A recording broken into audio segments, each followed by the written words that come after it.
Ayun guys, magandang araw po muli sa inyong lahat. Ayan, ngayon kung araw ay araw ng Sabado.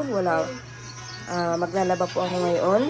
At syempre si Dagay, binilhan ko po ng bihon na alpusalan para makainom po ng gamot.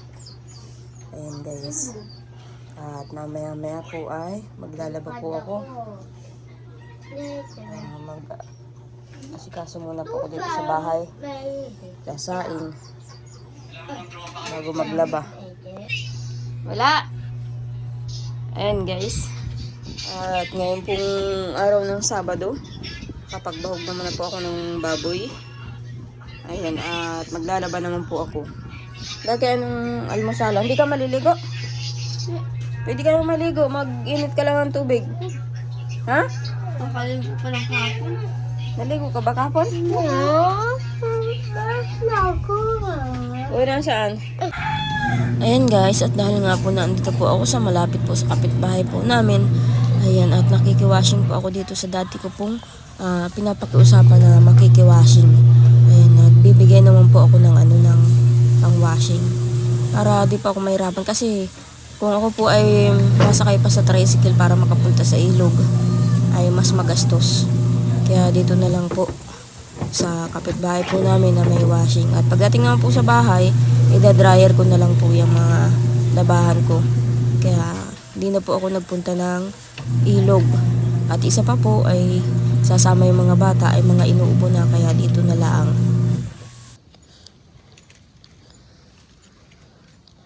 Ayun guys, at manguha muna po tayo ng talbos kamote ngayon hapon. At katatapos ko lang po maglaba sa bahay. Hindi ko pa nga po na dryer. Mamaya-maya na lang po pagka kuha ko po nitong gulayin.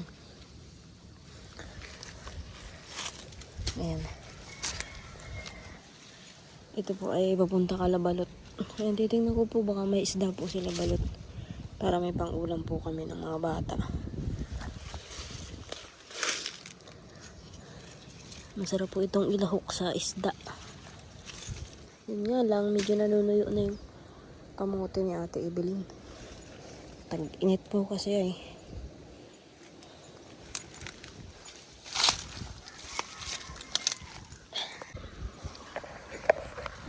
Ayan guys, at dahil nga po nag-chat po sa akin si Balot na wala pa daw po si papa niya, galing sa paglaot. Kaya ito, dumaan muna po ako kay Ate Evelyn. At syempre may bata po na nakatambay dito kay Ate Evelyn. Anak yata po ito ni Ate Evelyn. Kaya pinawakan ko po yung cellphone ko at ang hirap po mag-video na hawak ko. Kaya ito, sabi ko isunod lang yung camera sa akin.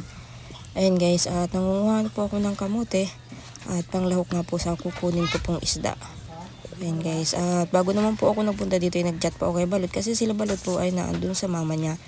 At si Larry nga po ay nagatong ng uling. Kaya nagpunta muna si Balot doon kala mama niya.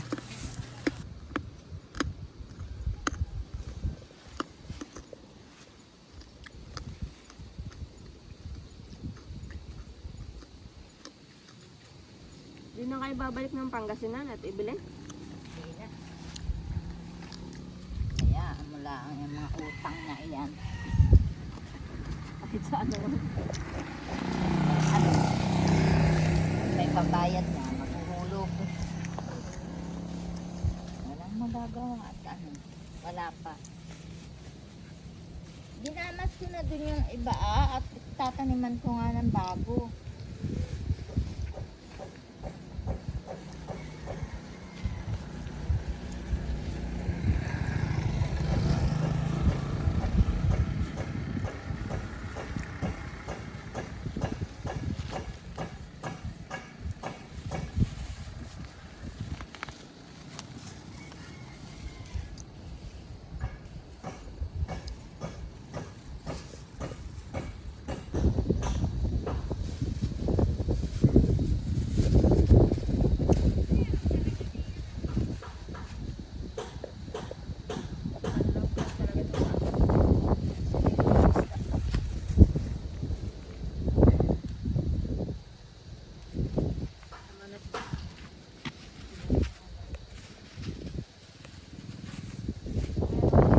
Ayan guys, sa mga nagtatanong kung bakit dito pa ako nagbili ng isda, kasi nga po medyo mura-mura po ang isda dito.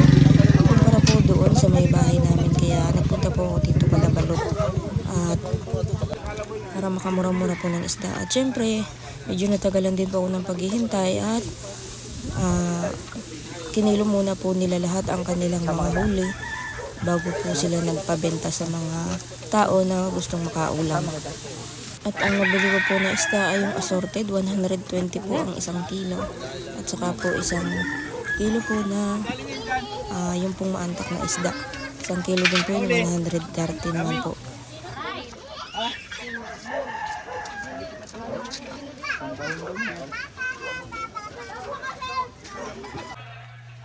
Ayan guys, at naandito nga po ako sa bahay na kararating ko lang po galing sa pagkuha ng isda na pangulam po namin doon sa lugar po nila Balot. Tapos nangingi po ako ng talbos ng kamote para meron nga po kaming maiulam. Ayan guys, at naandito po ako sa loob at ako po ay biglang kinarigtig. Ayan, tindrang kaso po ako. Kaya ako po ay nagpaparapahinga. Si Ryan na lang pong intusan ko na linisan yung isda.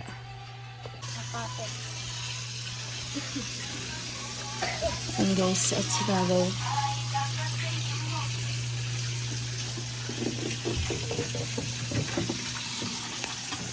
At yan po yung isda na nakuha ko. Tuloy mo lang yan. Oh, bakit yung bigasan na yung siglong mo doon? Kapag bukas ng pinto, nakabala yan. Ito gagawin, gutom ka na? Pag may luto na, kumain ka na. Meron na? Ay, akong nilalamig talaga. Ay, pero mo na ako sa loob. Bigla po talaga akong kinarigtig kanina. Grabe. Kaya sabi ko kay Ryan ay lutuin yung isda mo. At ako po ay talagang kinarigtig po kanina. Naglaba po ako ay pagkatapos ko pong maglaba, hindi ko pa nga po natatapos i-dryer. Hindi ko pa nga nadadryer. Punta ako kala Balot. At nahingi nga ng ulam. Ay, mabili pala. Tapos nangingi ako ng talbos ng kamuti. Pagbalik ko po, doon po ako kinarigtig yung sobrang lamig po ng hangin. Hindi ko po alam kung dala na rin po ng pagod sa paglalaba. Nakiwashing na nga lang po ako. At ang hirap po na magpunta sa ilog na wala man po akong driver na na may pag-drive ng hauler. Tsaka yung hauler po ay ayusin din. Kaya ako po ay nakikiwashing. Ayan guys, at para pahinga muna po ako.